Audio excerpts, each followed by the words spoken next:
olvídate del canvas. ¿Cuál es el supuesto más grande que tenemos encima de la mesa, tío? Pues este. Pues déjate de leches. Búscame evidencias que tú me puedas demostrar aquí ahora mismo sobre esto. Tienes 15 días, tío. Quiero poner encima de la mesa que aunque todo el mundo ve a los corporativos como tipos muy rancios y muy conservadores y muy que no se mueven, esto no es cierto. Tampoco voy a matar todo mi negocio porque no. O sea, tengo que hacer ese equilibrio de no, tengo que ir evolucionando pero sin canibalizar lo que, ¿no? El dilema de los innovadores, ¿no? O sea, no me voy a autodisrumpir, pero hasta cierto punto, ¿no? Lo primero que no quieres es, antes de construir nada, salir a la calle. Es lo que nadie quiere. Cuando lo implementas en el mundo real, aquí sí que hay un gap muy importante. Y me encuentro fundadores que llevan un año con la iniciativa y que todavía no han hecho una buena investigación sobre el marco regulatorio de su mercado y que dan por supuesto cosas que quizá no se cumplan. ¿Cuál es la visión que tienes acerca de la aplicación de esta metodología? ¿Es algo que teóricamente queda súper guay, se hacen cursos, charlas y workshops y bien, pero después en la realidad, tú tienes desde tu experiencia esa visión de que las empresas tienen un lienzo en el que van moviendo el post-it o eso se hace solo en San Francisco? Si tienes posición de operación y si tienes capacidad para hacerlo, lidera esos cambios tampoco es ninguna locura. Y al final el mundo es muy fino y muy sutil y entonces cuando tú lanzas un producto al mercado, pequeñas cosas que no has contemplado pueden cambiar radicalmente y no solo porque el producto funcione o no funcione, porque mucha gente se obsesiona a que si el producto funciona, el negocio funciona y esto no es así.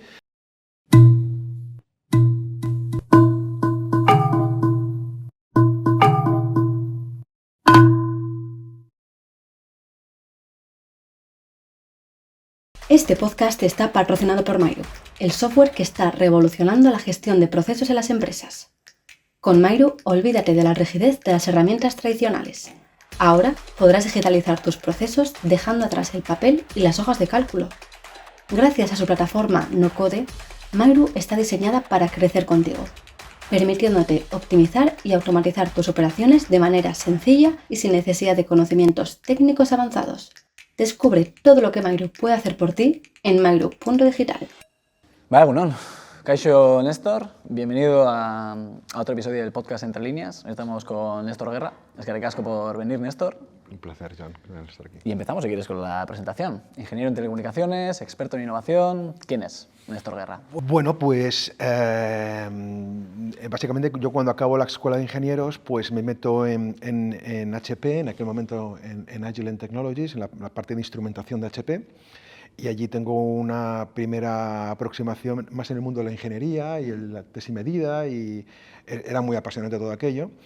Y tuve la suerte de estar trabajando pues 7, 8 años. Al final tuve la suerte de poder ser responsable de servicios de la parte de instrumentación en España y también un buen aprendizaje, más de gestión que de instrumentación, aunque empecé en laboratorio literalmente.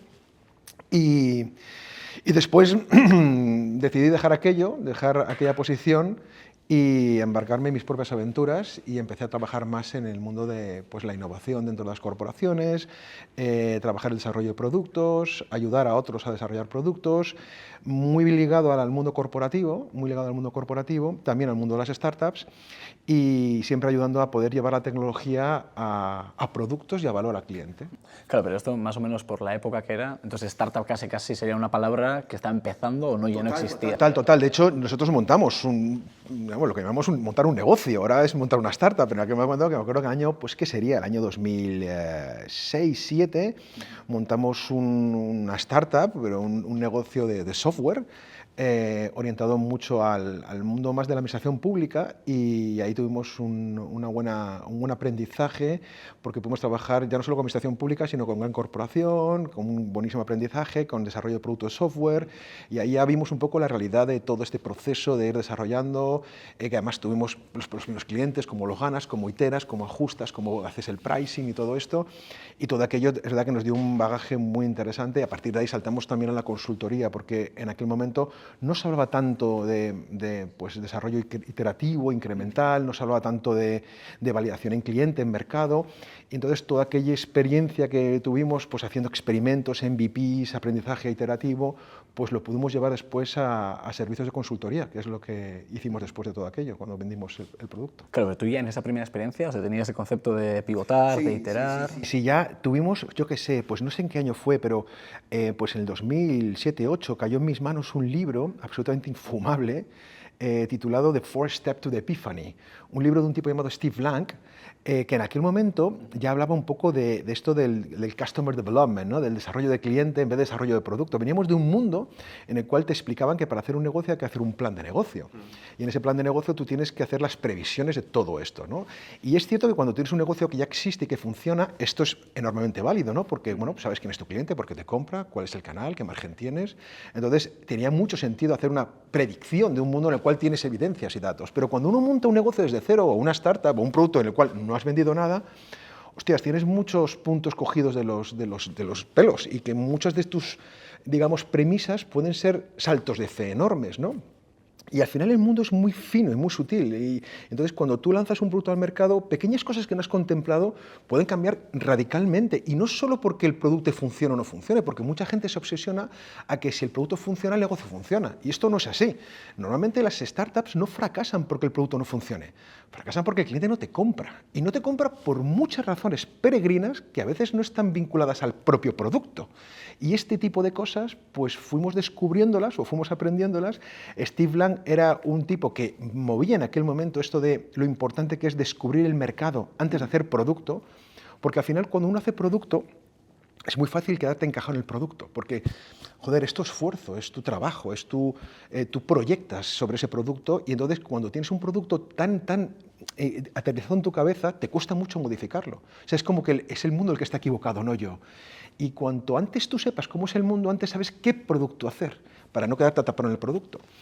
Al final, el mayor enemigo de alguien que construye un producto es el que construye el producto. No es tu competencia, no es el cliente o el mercado de algunas formas diferentes, sino eres tú mismo en el cual sesgas a lo que quiere el mercado antes de entender el mercado. Steve Blank promovía mucho esto, y a mí me pareció un discurso muy interesante, en aquel momento muy en contra de lo que se estaba moviendo, y es cierto que con buenos resultados, porque al final todo este movimiento del desarrollo de cliente, el Lean Startup y todos esos frameworks eran bocados de realidad. O sea, es un camino mucho más amargo de lo que uno imagina, ¿no? Porque al final no es un tema de salir para ver que tengas razón, sino salir para entender un mercado. Y cuando lo entiendes, a veces tu reflexión es, no merece la pena. O sea, no merece la pena meterse ahí actualmente, o por la situación que tengo, por los recursos que tengo, o por cómo está el mercado actualmente.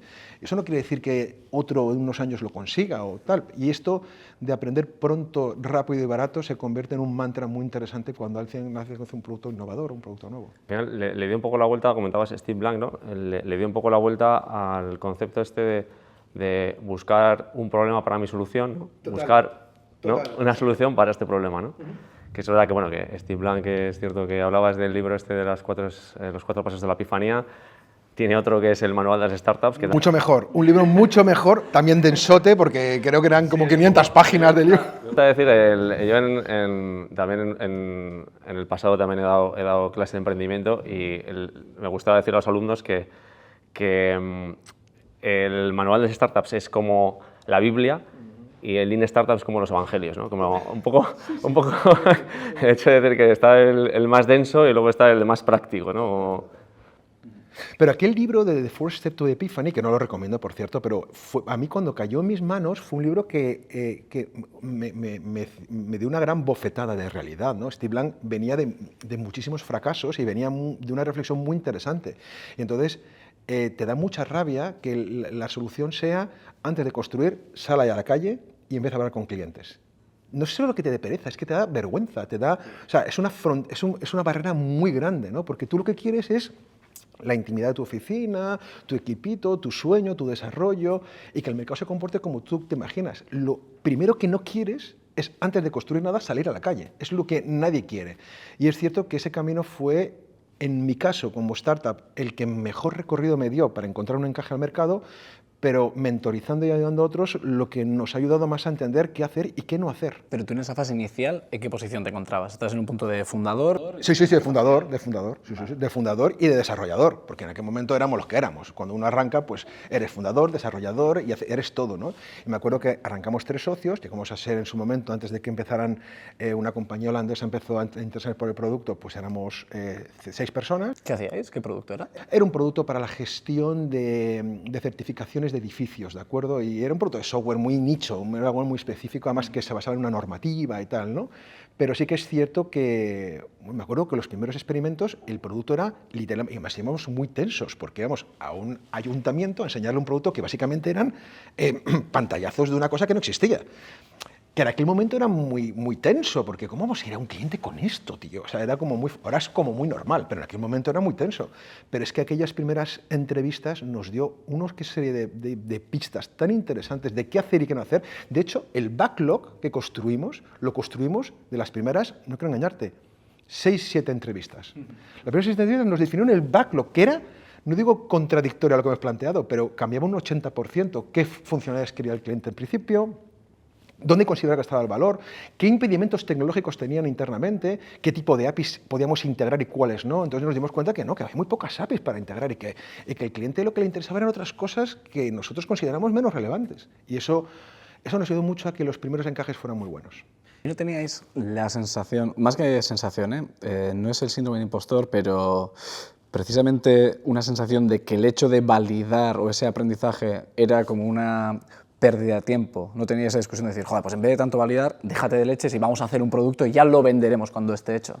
Esa era la guerra interna. Claro. Ese fue el drama interno nuestro, porque había dos grandes movimientos dentro de nuestro equipo, que era, déjame hablar con cliente y, no, tío, es que esto tenemos que hacerlo.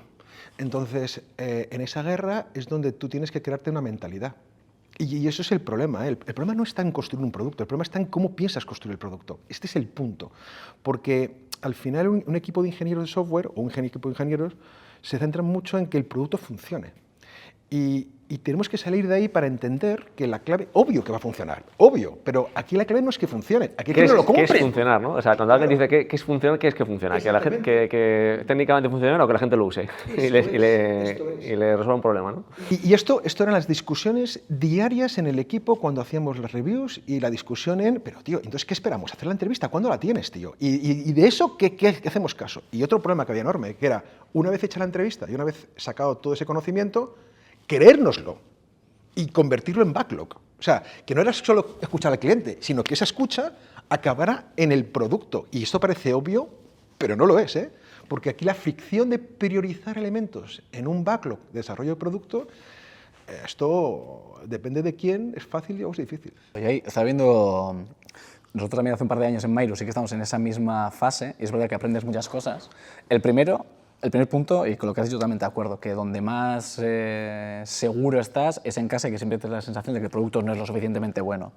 Que también aprendes que cuando dejas el producto que se haga solo por programadores, terminas con una pantalla llena de botones que es súper útil, pero que nadie termina utilizando. Pero había un tío, un australiano, que a la hora de hacer en las entrevistas para medir cuán importante era el problema, hacía 3 preguntas. O sea, una pregunta le decía, este problema que estoy solucionando para ti es oxígeno, algo que necesitas sí o sí, es un painkiller, un ibuprofeno para el dolor de cabeza, o es una vitamina, en plan, algo que estaría bien tener. Y te decía, si es una vitamina, déjate. Si es oxígeno, vas por el buen camino. Nosotros hacíamos una cosa que es muy parecido, que decíamos, oye, este problema que estamos intentando resolver, ¿lo has intentado resolver tú en el pasado? ¿De qué manera? Si el cliente lo había intentado resolver, aunque fuera de formas cutres o manuales, entonces era lo suficientemente irrelevante como para que el tipo se esforzara en resolverlo.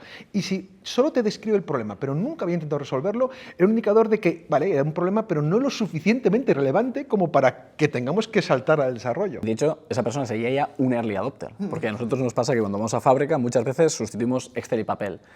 Y hay una matemática que es, cuando la persona ha intentado y ya acceses el premium, cuando se ha hecho su programa, no chapucero, pero de andar por casa, y ha gastado 30 horas no pagadas fuera de su jornada laboral... Buenísima pista esa. Sí. Es un buen indicador. Sí. No es que diga, es un indicador de compra, pero es un indicador que dice, bueno, el problema es lo suficientemente relevante para que el tío se esfuerce en resolverlo, con los recursos que tenga. Y es verdad que ahora también incluso hay métodos que ya igual no tienes ni que ir a preguntarle ni al cliente, porque igual es verdad que aquí yo veo también un tema de cultura, ¿no? Que aquel potencial cliente al que tú le vas a preguntar tampoco está esperando cuál es su expectativa. Su expectativa es recibir una solución. No está esperando tener una conversación de la cual, como desnudar su negocio en el que te vea, oye, pues cuáles son los... ¿no? Igual esto ha cambiado con el tiempo, ¿no? O sea, que va cambiando. Pero es verdad que ahora ni siquiera preguntarle directamente al potencial cliente, ¿no? Porque puedes ir a Google y decir, oye, mírame a ver cuánta gente ha buscado una solución para este problema. Y en función de cuántas búsquedas hay, tú también puedes tomar la temperatura y decir, oye, pues es un tema que igual, ya no solo pensando en un individuo, sino, oye, ¿cómo de grande puede ser este mercado? Pues también hay herramientas que te pueden ayudar a definirlo. Y es más, ¿sabes dónde también hemos trabajado nosotros mucho? En las redes comerciales. O sea, los comerciales, sobre todo en el B2B, son minas de conocimiento porque ellos hacen interacciones directas con los clientes y escuchan sus vergüenzas, sus realidades, sus problemas, sus preocupaciones, dónde gastan dinero, dónde no gastan dinero. Entonces, una red comercial que tenga interacciones en un mercado que a ti te interesa, ahí puedes sacar una cantidad de conocimiento sin hacer interacción directa con el cliente, que a veces no es fácil, ¿eh? En el B2B no siempre es fácil sentarse con un tío una hora a hacer una entrevista. Y esto lo hemos sufrido nosotros. Pero quizá una red comercial en un café te puede contar muchísimo de forma sintetizada y además de forma priorizada, ¿no? No, este tipo de clientes, sus 3 movidas son presupuestos para no sé qué, el tema de los inventarios, y te acaba de describir 15 entrevistas de golpe y en una conversación de un café, y eso también es muy relevante, ¿eh? Sí, es verdad que joder, nosotros cuando empezamos con estas primeras entrevistas o estos primeros acercamientos al mercado, se nos hacía súper complicado, porque íbamos a industria y íbamos a perfiles de responsables de producción, calidad y mantenimiento. Claro, gente que tiene todo menos tiempo.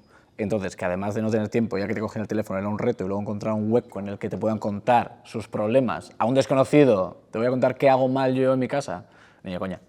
Es complicado. Fue un reto, pero bueno.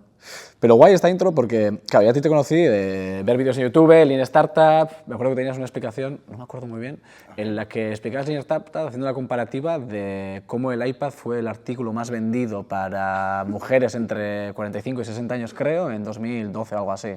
Y de ahí ibas a la validación mediante una conversación, detectando cómo el problema era subir la tarjeta de crédito a Internet. Yo te conocí ahí y, joder, mola un poco esa referencia, ¿no? de traer o de ser la primera referencia del concepto de Lean Startup en España.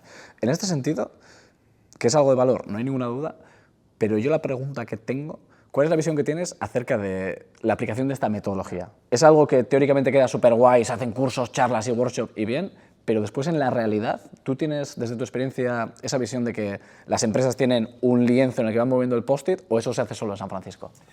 Ni siquiera se hace en San Francisco eso tampoco, ¿eh? O sea, la realidad es la siguiente. Obviamente, hacer un lienzo es un ejercicio muy interesante, pero tú no estás todo el día con un lienzo de modelos de negocio, ¿de acuerdo? En el fondo, es un ejercicio que te permite identificar cuáles son tus hipótesis más críticas, que una vez que las identificas, tienes mucho curro por delante. Es decir, ¿y dónde está el curro realmente de todo esto? Y tienes un punto muy bueno, que es este framework que cuando tú lo escuchas tiene todo el sentido del mundo, no hay nadie que no te lo compre, todo el mundo lo compra. Cuando lo implementas en el mundo real, aquí sí que hay un gap muy importante. ¿Por qué? Porque, primero, nadie quiere descubrir que su idea, y perdón la expresión, es una mierda, o no tiene sentido. Nadie quiere descubrir eso, ¿de acuerdo? O sea, ya tienes un impedimento contigo mismo. Pero lo segundo es que salir a investigar no es una tarea fácil. O sea, no todos los negocios son de retail, que sales a la calle y coges un tío del Corte Inglés y le haces una entrevista. No todos los negocios son así. Entonces, tú imagínate negocios del mundo de la salud. Lo difícil que es hacer una interacción en un hospital, por ejemplo. Es complicadísimo. Y en el B2B, ni te cuento, en el sector industrial, no tienen tiempo. Entonces, investigar es un camino muy amargo en el cual tú no ves el resultado de forma inmediata. Y como no lo ves, notas como una fricción, ¿no? Y eso es muy complicado. Entonces, es cierto que este framework, al final, ¿a qué nos ha llevado? Nos ha llevado a que mucha gente hace muy poca investigación para dar como válido algo. Entonces tiene un sesgo enorme. Un sesgo primero de confirmación, en el cual tú solo observas aquellas cosas que validan tu idea. No intentas descubrir cosas que invaliden tu idea. Y eso sí es un problema en sí mismo. Así que un primer problema que tienes en este framework es la muestra de investigación que haces. Y segundo, es que no todo el conocimiento que obtienes del mercado es útil para tu negocio. Y hay veces que no eres capaz de darte cuenta de cosas hasta que no llegas a un nivel de madurez del producto específica. Y eso también es un problema, porque en ocasiones te obliga a hacer producto a ciegas. Y eso es lo que tenemos que intentar evitar siempre, ¿no? Pero no es fácil. Pero es que la alternativa es peor, porque la alternativa es no hacer nada en ese aspecto. Entonces, al final nos lleva a dramas peores, de productos muy evolucionados que no quiere nadie, y que te den cuenta es que la realidad es que no lo quieren por la cosa más peregrina del mundo. Y digo, bueno, es que eso podemos haberlo descubierto en 3 semanas, tío. Y esto también es un problema. Así que no es una fórmula perfecta, pero es la mejor mierda que tenemos ahora mismo para sobrevivir. Sí, es que es así. Y en ese sentido, ¿cuál es el huevo o la gallina, ¿no? ¿Por dónde empiezas? Porque siempre se decía que los 3 primeros pasos eran la validación del problema, validar que la persona que tú crees que tiene problema y validar que tú sobre tu producto le has solucionado ese problema, y a la cuarta, pues si llegaría a pagar, ¿no? Ese es como el punto inicial de decir, ok, de aquí ya puedes empezar a construir, o parece que... Y que haya un mercado. O sea, y que Y que haya suficiente mercado, claro. Que el tamaño sea lo suficientemente bueno para escalar después, porque si no... Claro, pero es que incluso esa pregunta, o sea, yo lo que te iba a preguntar era primero qué es el problema o si el usuario o empresa tiene ese problema, pero claro, es que darte cuenta si hay mercado o no hay mercado, esos son años. Bueno, años. Puedes hacer un estudio y decir, no, pues en la Unión Europea se calcula que va a haber una inversión de 4 billones, y, vale, bien, pero... Pues fíjate, te voy a salir por una tangente. Cierto es que en muchas startups entender el problema puede ser muy importante, sobre todo cuando los fundadores no vienen del mercado, son muy outsiders, ¿de acuerdo? Y a veces interpretan el problema de formas muy peregrinas, ¿no? Incluso gente del propio mercado entiende los problemas de una forma muy sesgada también, ¿no? Entonces también es importante que lo puedan ver desde fuera. Pero fíjate, a veces merece la pena hacer un ejercicio de priorizar hipótesis. ¿Por qué? Porque en ocasiones puede ser que tu hipótesis más crítica sea un tema regulatorio, en el cual no conoces. Y como no conoces, empiezas a construir cosas sobre un elemento que dices, hostia, espérate, es que la regulación no me permite hacer esto como yo estaba pensando, porque en el mundo de la salud, o en el mundo de la banca, o en el mundo de los seguros, hay que tener tal cosa. Y fíjate qué tontería, que es un ejercicio de sentarse con un experto del sector y que te diga blanco, negro o azul. Y otra hipótesis muy importante que puedes llegar a encontrar es el alcance tecnológico. Es decir, me veo muchos fundadores no tecnológicos que de repente dan por supuesto que el desarrollo de una tecnología es mucho más fácil de lo que realmente es. Y qué fácil sería sentarte con un tío, un ingeniero o alguien de producto que le digas, quiero hacer esto y esto. Chaval, estás hablando de 3 millones de pavos. ¿Cómo que 3 millones? Esto se hace en un fin de semana. No, amigo, no se hace en un fin de semana. Entonces es cierto que fíjate qué tontería de hipótesis y que muchas de ellas no las investigas hasta bien avanzado. Y me encuentro fundadores que llevan un año con la iniciativa y que todavía no han hecho una buena investigación sobre el marco regulatorio de su mercado y que dan por supuesto cosas que quizá no se cumplan.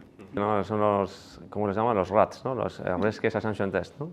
Es decir, que es el ejercicio un poco que, bueno, el que tú comentabas antes, ¿no? Que los propios emprendedores y emprendedoras tienen que ser los más escépticos de sí mismos.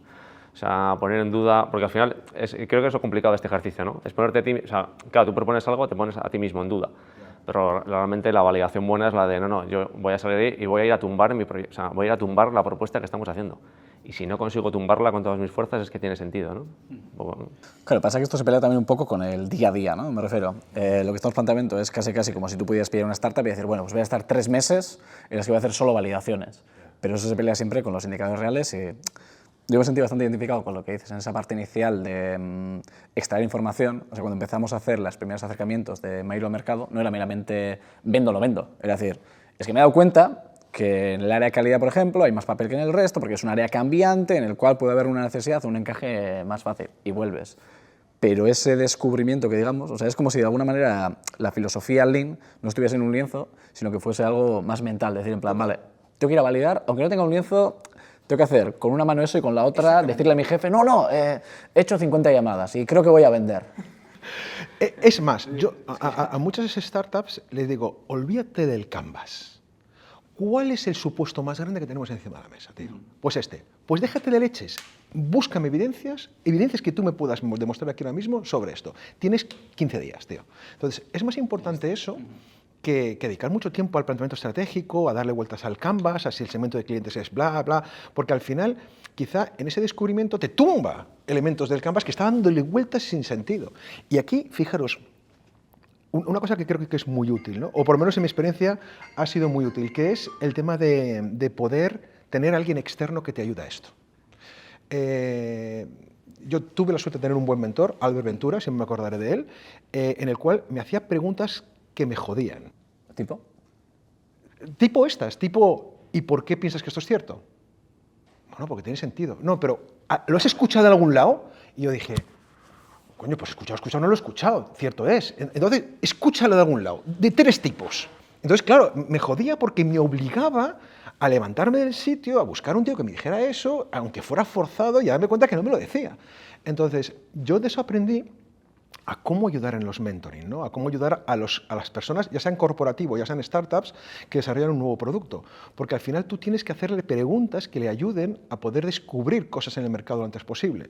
Y, por ejemplo, aquí, ¿no? en BEAD, ¿no? con el programa de aceleración que tenemos, mi papel en muchas ocasiones sobre el modelo de negocio, de cual que sea, es hacerles preguntas para que ellos me traigan las evidencias. Entonces, su trabajo es, encuéntrate evidencias, no para mí, porque en el fondo yo no las necesito, sino para que tú, una vez que descubras eso, digas, coño, no, o sí, era aquí, o este cliente es el que realmente me merece la pena, o este piloto era una trampa con un cliente que nos pedía hacer un piloto, pero en el fondo el valor percibido no tenía sentido, o otros tipos de cosas, ¿no? Entonces, creo que es muy importante que alguien te ayude a hacerte esas preguntas, porque si no te quedas, ni tu propio equipo te ayuda a hacer esas preguntas. O sea, te quedas como un poco atrapado en el mismo discurso todo el rato, ¿no?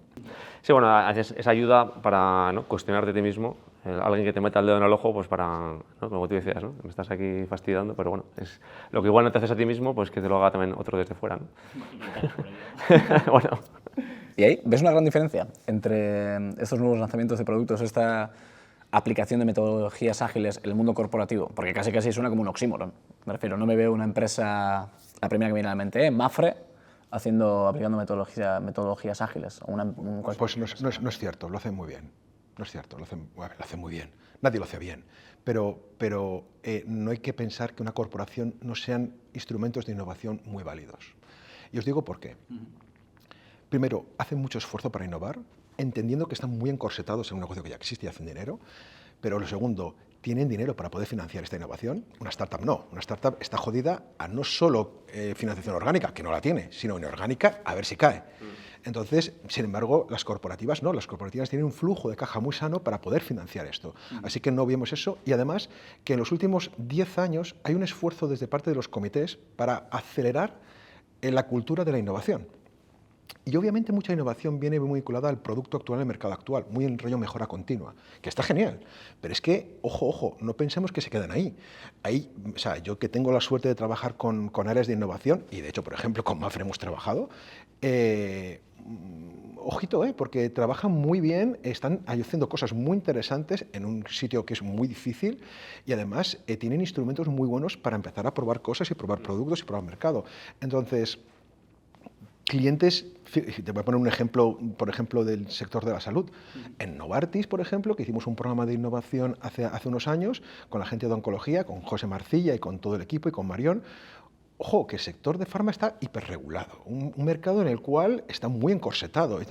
No. O sea, José Marcilla tenía una idea clarísima de cómo generar una cultura de innovación dentro de su equipo y yo, como parte del que le ayudaba a todo aquello, como mi papel era ayudar a que todo el mundo pudiera trabajar esto en proyectos de forma iterativa, incremental, cambiar la forma de trabajo, acercarla al mercado. O sea, fue una experiencia enorme que, por cierto, después nos publicaron en la revista Harvard Business Review, en aquel programa Atomic se llamaba, y ojo, porque si una compañía como esta es capaz de crear este tipo de cosas y llevar productos mínimos viables al mercado de la salud y sacar aprendizajes y matar proyectos internamente o acelerar otros, hay que pensar que las corporaciones también es un ecosistema muy interesante para innovar. Hay un indicador que es más oculto, que igual es también tenemos esa sensación de que se innova poco o se innova mal. Es porque realmente, claro, las empresas no suelen ser buena prensa decir todos los proyectos que han matado, todos los proyectos que han iniciado y que no han resultado, ¿no? O que no han llegado al mercado o no han tenido éxito en el mercado. Porque al final es como decir, claro, aquí hay dos derivadas. Una es competencia, en plan de, claro, mis competidores pueden ver señales de debilidad, o la otra, en cuanto, oye, todo lo que no ha salido, que es como parece que no lo hacemos bien, ¿no? Esa imagen, ¿no? Al final. Entonces, pero sería muy interesante ese debate, por ejemplo, que no se cuenta mucho, pero claro, todo lo que se hace que no termina saliendo al mercado, o que ha servido para luego un proyecto que, ¿no? Los LabX, ¿no? Esto es que sí. Todo lo que se hace ahí que de una manera o de otra termina, o empieza de una manera, evoluciona y termina aplicándose en otra línea de negocio en la propia empresa, claro, pues al final ahí todo lo que se ha estado haciendo y que no se ha visto es como parece que no se ha hecho nada, ¿no? Yo también te quería preguntar respecto a innovación corporativa, se suele decir, no sé si tienes tú también la misma experiencia, sea por haber tocado diferentes sectores, es como que cada empresa entiende la innovación de una manera, o sea, que la manera en la que se hace, también nos pasa aquí en BAT, que aquí también tenemos miembros, corporaciones de diversos sectores, incluso del mismo sector, como que cómo lo enfocan o cuál es su visión es diferente, ¿no? Y la forma de trabajar que tenemos con ellas es diferente. Entonces no sé si tú también eso lo has vivido, en plan de... Total. Y es más, una cosa que he aprendido es que está muy condicionada al tipo de negocio y al tipo de mercado que tenga cada una. Es que son muy diferentes. No es lo mismo un negocio del sector farmacéutico por su lógica de negocio, cómo funciona, qué significa quién lo paga, quién lo consume, quién lo prescribe, al sector de la banca o de los seguros, que tiene otra lógica, o el sector de retail, o el sector de logística. Es decir, cada uno tiene una... o servicios profesionales, ojo, es que cada uno tiene una aproximación de generación de valor muy diferente. Y en función de ese mercado, esas reglas, ese tipo de tecnología, ese tipo de mindset, condiciona mucho qué es para ti un cliente, qué es para ti una generación de valor, qué es para ti... Y eso es muy interesante porque además lo impregnan en su lenguaje y lo impregnan en su forma de hacer las cosas, ¿no? Y para bien o para mal, ¿eh? Entonces sí que es cierto que la innovación está muy condicionada al mercado donde estás innovando de alguna manera. Y aunque tú lo que intentas también es darles un poco un out of the box, pensar un poco fuera de su propia lógica, está muy condicionada y es muy difícil cambiar eso. Pero también es cierto que un mercado define un conjunto de reglas y tú tampoco te puedes saltar las reglas cuando estás en un mercado y tienes que jugar a esas reglas para innovar en esas reglas. Es cierto que hay una startup que tiene una ventaja, ¿no? Y esto lo hemos vivido, ¿eh?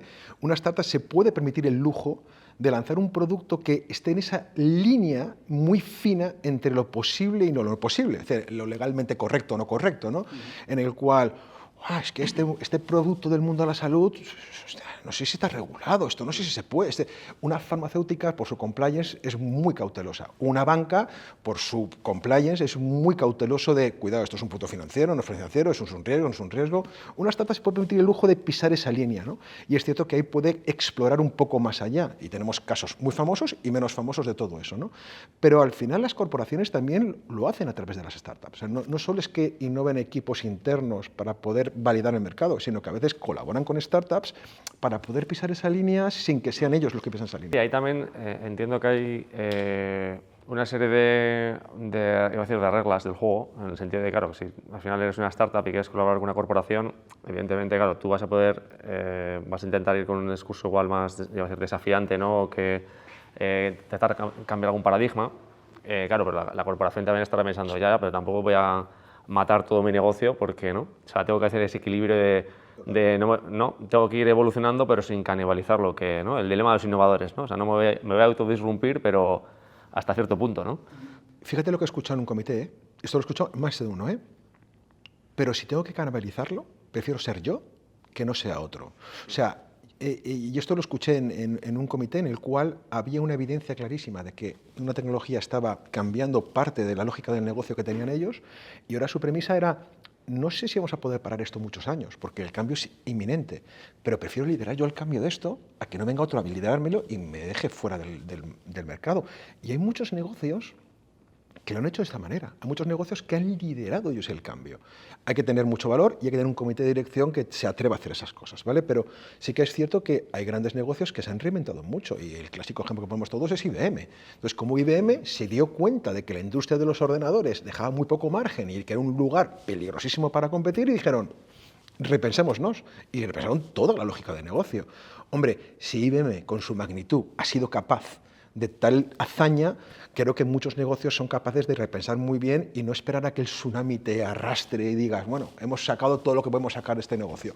Bueno, es que si tienes caja, si tienes posición de operación y si tienes capacidad para hacerlo, liderar esos cambios tampoco es ninguna locura. Pero ahí, por ejemplo, o sea, el caso de IBM no era un momento cercano a la muerte, pero sí que está como un poco decaído por necesidad, ¿no? O sea, estos cambios de innovación, de buscar nuevos modelos de negocio, ¿son comunes en época de bonanza?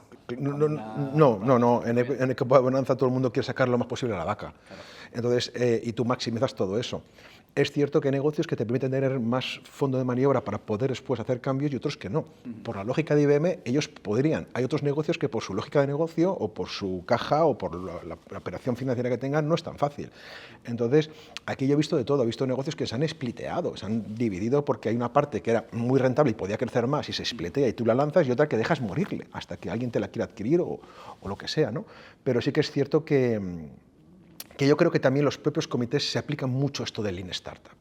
O sea, no hay que obviar que ellos también ven el mercado, tienen evidencias, ven cuando sus ventas están cayendo y ven cuando de repente el margen se está menguando. Nosotros todo lo ven y ven la tendencia y lo evalúan. Y con todas esas evaluaciones toman decisiones y algunas muy difíciles. O sea, quiero poner encima de la mesa que aunque todo el mundo ve a los corporativos como tipos muy rancios y muy conservadores y muy que no se mueven, esto no es cierto. O sea, no es cierto, de verdad. O sea, yo veo comités de innovación, o sea, comités de dirección muy valientes, muy en idea de cambiar las cosas hacia adentro y hacia afuera, y veo realmente cosas muy interesantes y muy innovadoras. Lo digo porque también pone una fotografía real, ¿no? Porque no representa la realidad. Decir que todas las grandes compañías son unas rancias que están en un negocio atascado toda la vida. Entender un poco el approach, ¿no? De tú como disruptor que te acercas a una corporación que hace innovación, el hecho de conocer también un poco el campo de juego, ¿no? O sea, el hecho de decir, oye, hasta ponerse en los zapatos del otro y ver un poco hasta, vale, qué margen de maniobra tiene y jugar con eso que decíamos, ¿no? Oye, pues yo me puedo canibalizar, ¿hasta cuánto? ¿No? Ver un poco eso y tenerlo en cuenta también de cara a proponer cosas, ¿no? Sí, las expectativas igual también de innovación. Hace poco tuvimos no me acuerdo el nombre, al responsable de innovación de Enagas, y el tío te contaba con toda la normalidad del mundo que hace, creo que 10 años o algo así, pero que tenía la filosofía de que tenían gente que estaba trabajando en Enagas, lanzaban retos, uno tenía una idea o una persona tenía una idea, si esta se validaba, le proponía que fuese fundador de una startup que ya estaba vendiendo Enagas, que te lo cuenta por encima y dices, vale, tiene sentido, pero hostia, que una empresa de esa envergadura tenga esa filosofía de generar un ecosistema de startups ya con un mercado validado, que además nos dijo que tampoco se quedan con la propiedad de la startup, sino que tiene una especie de participación, pero es una empresa que pilota de manera libre. Que vale innovar no es hacer el siguiente Google exclusivamente en el garaje de la tía Merche. Bueno, aquí hablábamos, también pasó por aquí Enrique, director de innovación de Eroski, y comentamos como chascarrillo de innovación la etiqueta de las caducan en 48 horas, ¿no? El hecho de decir que no caduca rápido, ¿no? En plan de, bueno, para al final, la casuística de tengo que liberar el stock porque se me caduca, y decir como tan sencillo como imprimir una etiqueta y ponerlo en, ¿no? Total, sí. En ese sentido, Néstor, desde tu experiencia, tirando un poco más tecnologías, corporativas e innovación, dentro de las corporaciones, ¿hay algún sector que tienda más a la innovación que otro? Tipo, por ejemplo, nosotros que estamos más cercanos a la industria, a mí siempre me ha dado la sensación que la industria es un sitio más inmovilizado, que decía un antiguo compañero mío, igual porque las propias maquinarias son maquinarias que tienen una esperanza de vida relativamente larga y es una altísima inversión, es como que de alguna manera hace que todo gire en torno a la velocidad que eso marca o el peso que eso tiene, que es bastante lento. ¿Ves que hay una especie de ámbito, sector, en el que esta innovación se dé de manera naturalmente más ágil? Farmas... A ver, es cierto que promediadamente hablando podemos decir que las empresas de base tecnológica, quiero decir, por ejemplo, las empresas de telco o las empresas incluso que parte de su generación de valor venga de la investigación, farmacéuticas, tal, tienen muy metido en el ADN la innovación, ¿no? Y es cierto que puedes ver que son las empresas más innovadoras. Pero fijaros, una cosa que también he aprendido es que también depende mucho del equipo de dirección y de cómo se esté gestionando ese negocio, ¿no? Porque veo negocios en retail que podían ser muy innovadores y no lo están siendo, y hay negocios industriales, y por ejemplo, déjame dar un nombre que trabajo con ellos, Sener, por ejemplo, una compañía de energía, de infraestructuras, tal, que tú dirías, bueno, es una compañía que aunque sea de ingeniería parece como muy rara, y nada por el estilo. Óscar Sola, por ejemplo, que es el que lleva la parte de innovación, es un tío que promueve mucho, ha hecho un programa de innovación abierta, interno con programas de intraemprendimiento, entonces tú lo ves y dices... Claro, esto no tiene que ver tanto con el sector, sino tiene que ver un poco con la gente que está llevando ese negocio. Y ahí sí que veo un valor diferencial, ¿no? Entonces, es injusto decir que un sector no innova nada, ¿no? Porque al final todos, de una mejor manera o de peor manera, lo están haciendo, porque no creo que ningún negocio esté pensando que la innovación no es estratégica en su actividad. Pero tiene que ver mucho con los equipos. Y aquí sí que se ve claramente qué equipos promueven esto y cuáles no. Eso es la hostia porque estamos teniendo gente de entrevistas desde startups a personas que trabajan, como decía Alex, en Eroski, y la conversación siempre termina tanto a nivel de startup con el equipo de fundadores, fundadoras, y cuando estamos hablando de empresas siempre terminamos hablando de la cultura, que la cultura se basa en esas personas o en ese grupo motor que es el que está marcando las líneas de actuación culturales de la empresa. Total, sí, y cierto es, o por lo menos por lo que yo veo, cuando estás con un equipo de innovación o con un equipo de gestión de una compañía y tú en esas conversaciones enseguida palpas cómo entiende la innovación, sabes cómo esta gente está innovando independientemente del sector. Después las reglas de juego que tengas son tus reglas del juego. Tiene que ver mucho con las personas. ¿Ahí te ha tocado evangelizar en ese sentido. O tener que ir a educar a una empresa de carcas y decir, no, chicos, ahora hay que validar y ser modernos. Obvio. Y además que además tengo mucha resistencia a todo eso, porque al final viene aquí alguien de fuera a contarnos cómo hacer nuestras cosas, tío, ¿de tú de qué vas? Pero también es cierto que vengo promovido por los comités. O sea, no vengo porque me apetezca aparecer allí, sino que el comité ya es sensible a esto. Claro. Y ellos enseguida ven que tienen una resistencia en su operación. Entonces dicen, joder, Néstor, ven aquí a contarnos cosas, ven aquí a tal. Y también te digo una cosa que hemos aprendido. No hace falta que todo el mundo reme contigo. No hace falta que todos digan, que no va. No. Si a veces con tener un equipo que, imagínate, de una cantidad, el 5, el 10% de la gente de la compañía quiere hacer cosas, ya es más que de sobra para hacer cosas, ¿eh? Y a partir de ahí también empieza a haber un poco contagio y la gente viendo lo que hacen unos, oye, pues que también quieren hacerlo y tal. Pero es el comité el que mueve todas esas cosas. No he visto ningún programa, estoy pensando ahora mismo, no he visto ningún programa que vaya de abajo a arriba. Normalmente los programas que han funcionado, que he podido trabajar bien, con impacto real y con indicadores que muestran el cambio, es de arriba abajo, generalmente. Pues sí, porque de hecho las entrevistas que conversaciones que hemos tenido con gente de mejora continua también siempre era lo mismo, era que el comité esté convencido de que hay que implementar una filosofía de mejora continua. De hecho, todo el mundo menciona eso, o ya sea en el caso de los que era la CEO, en el caso de te va a decir, bueno, hay alguien que está, ¿no?, en la estrategia, que ha tomado la decisión, o el equipo estratégico ha tomado la decisión de empujar esto, ¿no? Y hablando un poco de innovación, que sí, no es que vaya de la mano, pero bueno, estamos siempre con inteligencia artificial, hoy en día estamos en palabra de todos. Igual a nivel general, o sea, ¿cuál es un poco, desde la visión que tienes también como persona experta en innovación, en divulgación de inteligencia artificial, cómo es un poco el momentum de la inteligencia artificial en corporaciones? A ver, es cierto que la tecnología es un trigger de la innovación. No digo que sea el único, ¿de acuerdo? Pero es un trigger, o sea, es un disparador, porque al final con tecnología tú puedes crear cosas, ¿no? Y no hay que obviar que hay tecnologías muy transformadoras, ¿no? Y las hemos estado viviendo. O sea, al final cuando, por ejemplo, llega a la banca la transformación digital, y llega Internet, y llega el móvil, o sea, mirad cómo ha cambiado la banca. O sea, mirad cómo han tenido que adaptar su lógica de negocio a un punto como en un terminal, ¿no? Y cómo todo eso genera valor. O sea, esto no ha sido obvio, ¿eh? Y ha sido años de esfuerzos hasta llegar a ese punto. La inteligencia artificial como tecnología transformadora la tenemos, no ahora, hace ya décadas.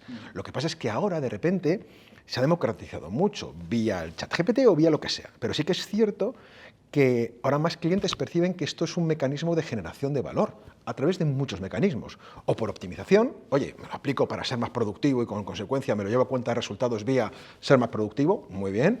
O generación de valor. Con este producto puedo crear más valor a mi cliente, con esta inteligencia artificial de lo que sea, o incluso entendiendo cómo puede aparecer nuevos players o nuevos clientes. Quiero decir que no hay que obviar que esta tecnología no solo la tienen acceso las grandes corporaciones o las pymes, también tienen acceso a los clientes finales y los consumidores, y esto hace que haya cambios de juego. Entonces sí que es cierto que una de las cosas que vemos con esta tecnología, como ocurrió con otras, y hay que manejar siempre las expectativas, acordaros del blockchain, cuando de repente iba a transformarlo todo, y ojo, ha transformado cosas. No hay que obviar que hay proyectos muy interesantes implementados a día de hoy que funcionan bajo cadena de bloques, independientemente de todo el mundo de las cripto y Bitcoin, ¿vale? Digo como tecnología, ¿no?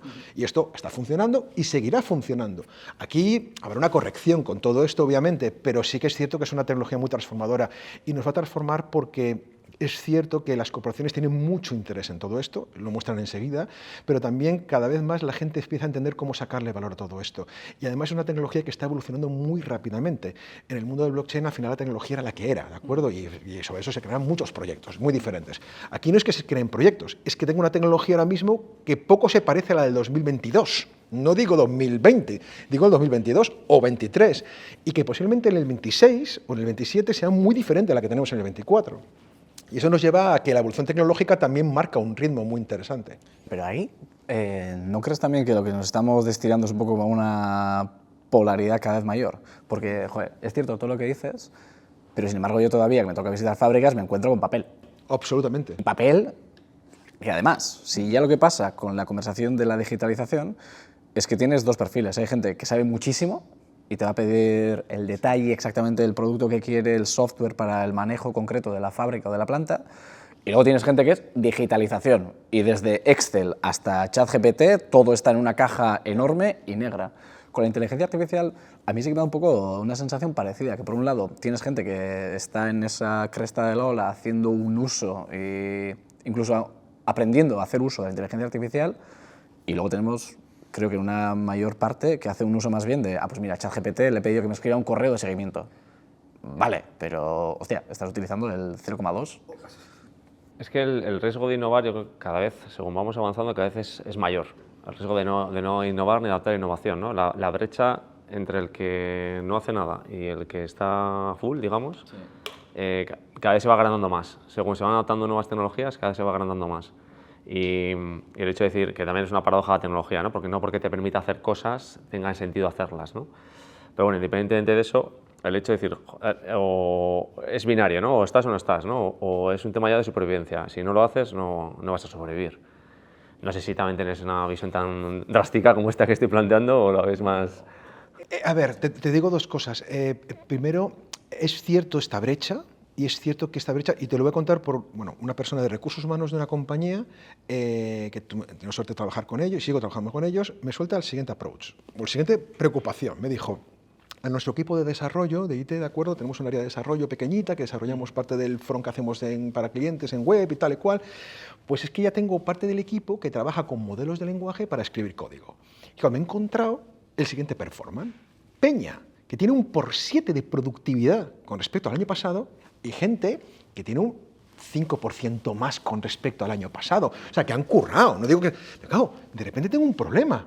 No puedo ponerles el mismo performance a ellos, porque, hostia, es que es por 7. No es un 50% más, es por 7. Entonces, ¿cómo hago? Porque, claro, su drama era...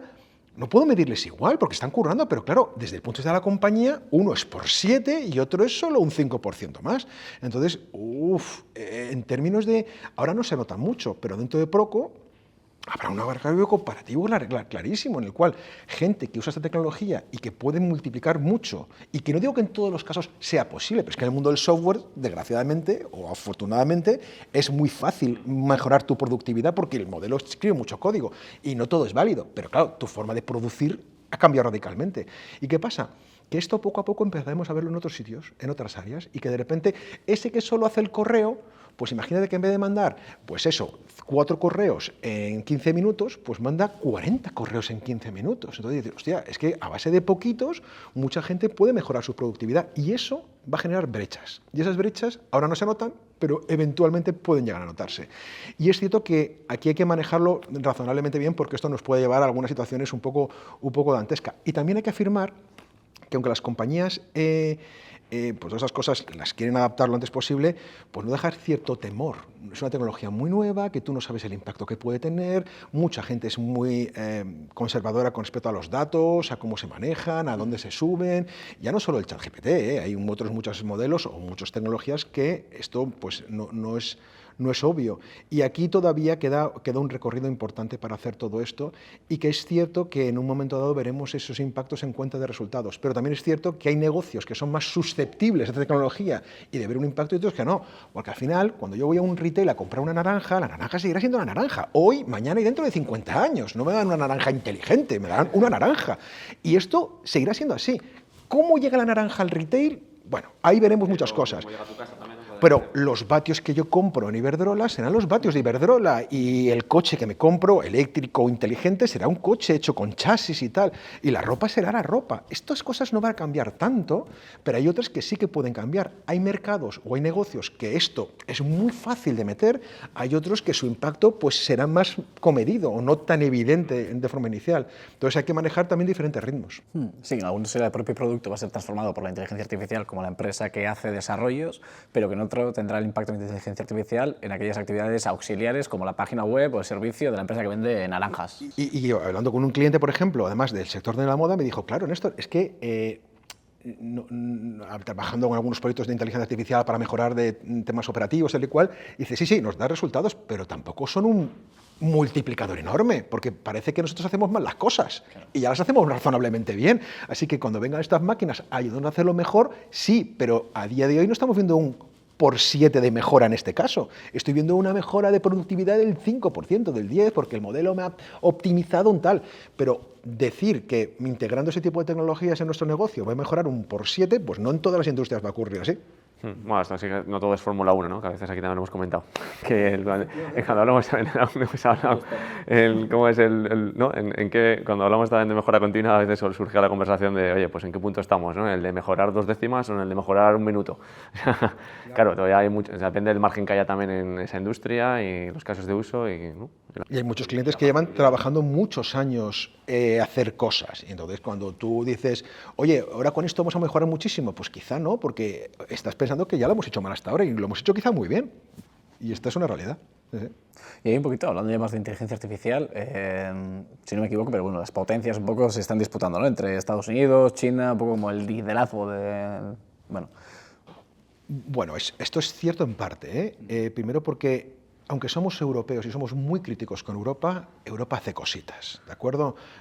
Hugging Face, Mistral, The Black Forest, modelos de difusión, o sea, ojito porque aquí en Europa, vale, que nos encanta dramatizar un poco de lo nuestro, pero tampoco nos chupamos el dedo, o sea, hay que ponerlo un poco encima de la mesa. Si tú analizas, Stanford hace poco saca anualmente un report sobre inteligencia artificial y un poco generativa también y tal, y claro, en el 2023 nos ponía mejor que China a Europa. Y mucha gente se sorprende de este dato, pero esto es un dato observado con una investigación, no es una percepción que digas, parece que los chinos están muy bien. Ojito, porque en ese momento, no digo que en el 24 China no nos haya superado, que puede ser, pero no estamos en las antípodas de todo esto, ¿de acuerdo? Sí que es cierto que en Estados Unidos hay un vector muy claro de desarrollo, primero porque atrae mucho al talento y porque está invirtiendo mucho de forma muy agresiva. Y esto, incluso ahora mismo con Trump, pues dibuja o parece que va a haber una legislación más laxa que va a permitir incluso más desarrollo. Pues muy bien, pero en Europa también estamos haciendo cosas y yo creo que también vamos a coger una posición razonablemente buena. Y hay noticias, hace poco, pues que en España va a haber centros de desarrollo de este tipo de tecnologías, que también en Francia, que es un nodo muy importante en Europa, Francia también.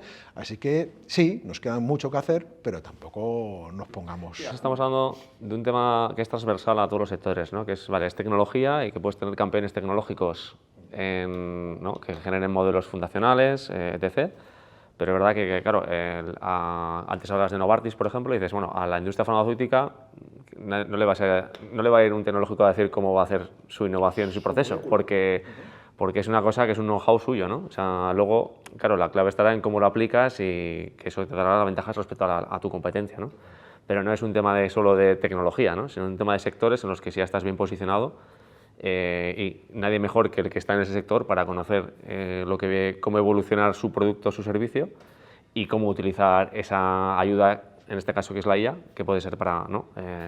Aumentar la productividad y mejorar su negocio, ¿no?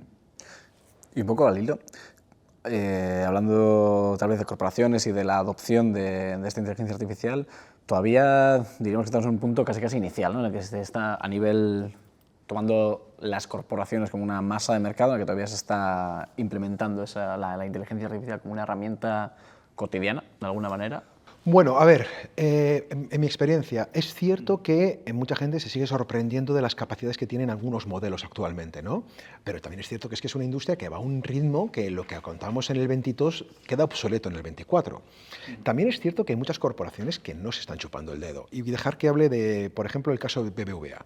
El BBVA ha publicado hace bien poco un acuerdo que hizo con la gente de... Además, tuve la suerte de hacer una jornada de formación con la gente de recursos humanos del BBVA hace 3.000 licencias que hicieron durante 5 meses con la gente del BBVA, compañía española, no estoy hablando de Silicon Valley, en el cual estaban viendo alcances, pues, bueno, perdona, pero yo en compañías farmacéuticas que trabajo, bueno, ya tienen muchas un chat GPT interno en el cual están trabajando con él, están iterando con él, mejorándolo. ¿Lo usa todo el mundo? No, pero lo está usando gente y están aprendiendo. Esto es un time to adapter, ¿no? Un tiempo de adaptación es que la gente entienda cómo trabajar y cómo sacarle partido a estas cosas.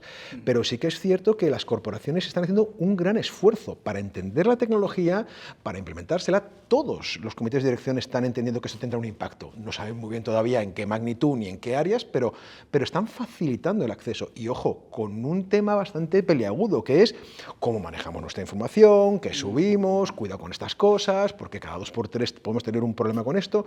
Y más allá de esos miedos iniciales que tengan del uso ético y correcto de la tecnología, sí que es cierto que todas están de alguna forma u otra haciendo cosas. ¿Cuándo veremos impacto en cuenta de resultados, que es lo que nos interesa?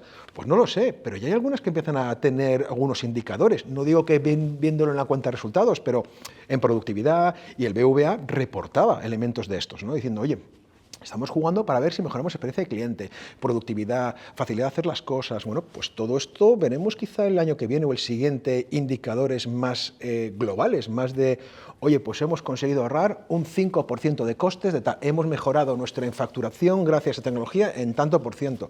Bueno, pues lo veremos y ahí sí que pues empezará a moverse más, porque no hay cosa que active más a un comité de dirección que ver lo que hace otro comité de dirección.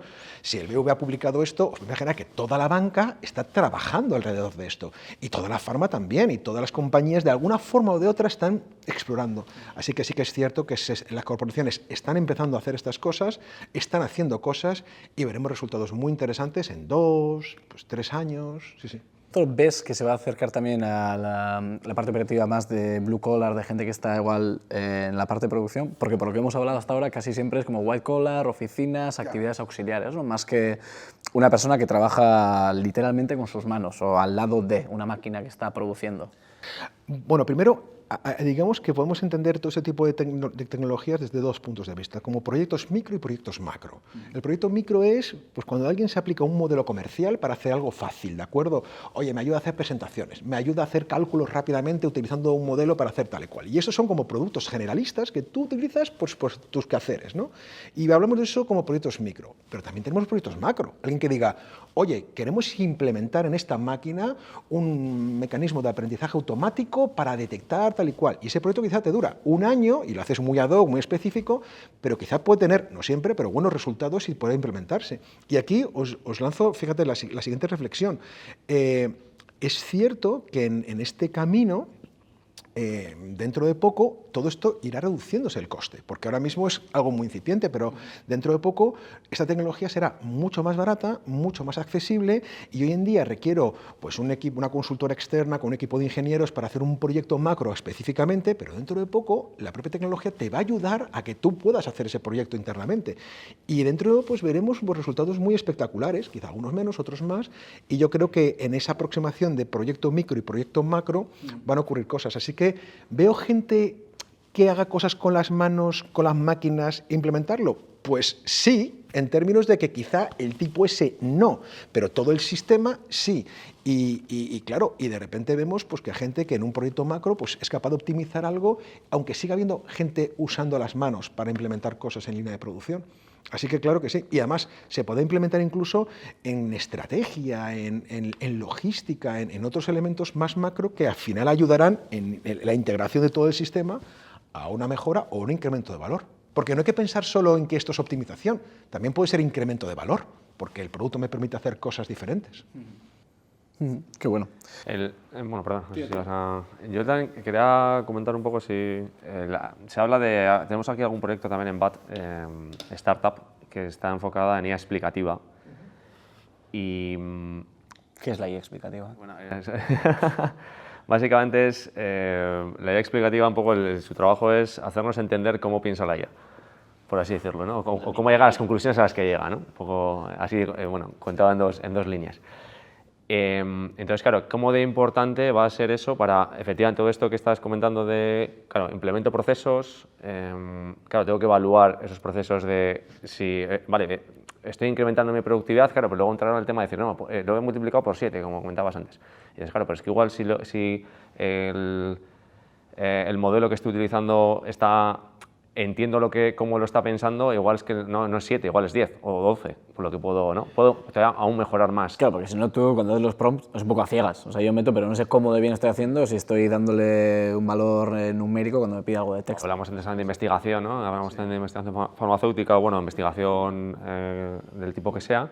Y dices, claro, si yo entiendo, si hago una investigación de X células, moléculas, no, obtengo información, pero si sé que el grueso de la información vienen solo de la muestra de 100, vienen de 4, pues también puedo decir, oye, pues me enfoco en esas 4, ¿no? Y optimizo aún más, ¿no? A lo que iba un poco en el tema de lo de, oye, pues igual estoy mejorando mi productividad por 7, pero igual la puedo incluso aumentar, ¿no? Si todavía afino mucho más el modelo. Entonces, no sé cómo ves eso, ¿cómo de importante o de clave puede ser de cara a seguir aún evolucionando? La explicabilidad de los modelos, o el famoso problema de la caja negra, que es cómo se enfoca esto, es un problema técnico no resuelto.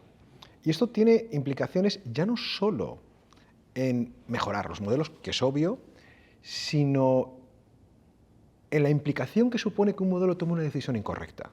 Imagínate que esa decisión incorrecta ha causado la muerte de alguien. ¿Estáis conmigo de acuerdo que alguien de forma forense tendría que investigar por qué eso ha ocurrido? Cuando tenemos que abrir una máquina con 1.3 trillones de parámetros, a día de hoy sigue siendo algo bastante difícil de entender qué capas se están activando, por qué se activan unas u otras, cómo el modelo ha parametrizado todo ese conjunto de datos y de qué manera. Son máquinas no deterministas. Entonces, esto es un ejercicio de investigación muy importante. Una compañía que ha investigado bastante aquí de la explicabilidad del comportamiento de los modelos es Anthropic, ¿no? Publicó hace poco un paper muy interesante del Golden Gate Bridge, ¿de acuerdo? Que básicamente incluían como una enfermedad, déjame que lo cuente así un poco bestia, ¿no? Pero modificaban el modelo con otro modelo para que tuviera un sesgo con respecto a este puente y con como consecuencia ver cómo se comportaba y poder ver un poco qué capas estaba activando, ¿no? Es un problema muy complicado que además tiene implicaciones muy importantes. ¿Por qué? A día no está resuelto, pero tú imagínate que desarrollamos, y esto es un caso también del mundo de la salud, hay un modelo en el cual es capaz de detectar los melanomas vía fotografías mejor que lo hacen los dermatólogos viendo las fotografías. Esto está muy bien, pero claro, como dermatólogo preguntas, ¿qué ve? ¿Qué ve la máquina que no vea yo? Esto los ingenieros no tienen respuesta a día de hoy. Y esto es una línea de trabajo de investigación que requiere esfuerzo y poder entenderlo. Cosa que además, primero, no sabemos si vamos a encontrar respuestas fáciles, porque es cierto que es como abrir, deja que haga una expresión un poco bestia, ¿no? Es como abrir el cerebro a una persona e intentar ver lo que piensa mirando el cerebro. Pues no es el mecanismo, quizás no es la forma de aproximarse. Y dejar que diga otra un poco barbaridad, ¿no? Quizá la aproximación la tenemos mal los ingenieros. Nos aproximamos desde un punto de vista técnico, como si fueras un neurólogo al cerebro. Y quizá requerimos una aproximación más holística, más como un psiquiatra.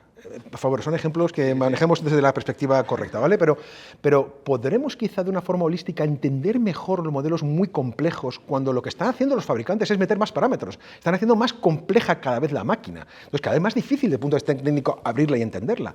Pero quizá con un approach diferente podemos entender si estos modelos pues, no solo pueden errar o mal funcionar, sino cómo mejorar su performance o cómo llegar a siguientes generaciones de modelos. Así que es un campo de investigación súper interesante, no resuelto, y que espero que en los próximos años tengamos buenas investigaciones. Anthropic es uno de los laboratorios que estamos investigando en este tipo de temas, y yo creo que nos daba buenas noticias también este laboratorio, a ver qué pasa. Bueno, pero no entendí muy bien el símil con el psiquiatra. O sea, me refiero. Muy fácil.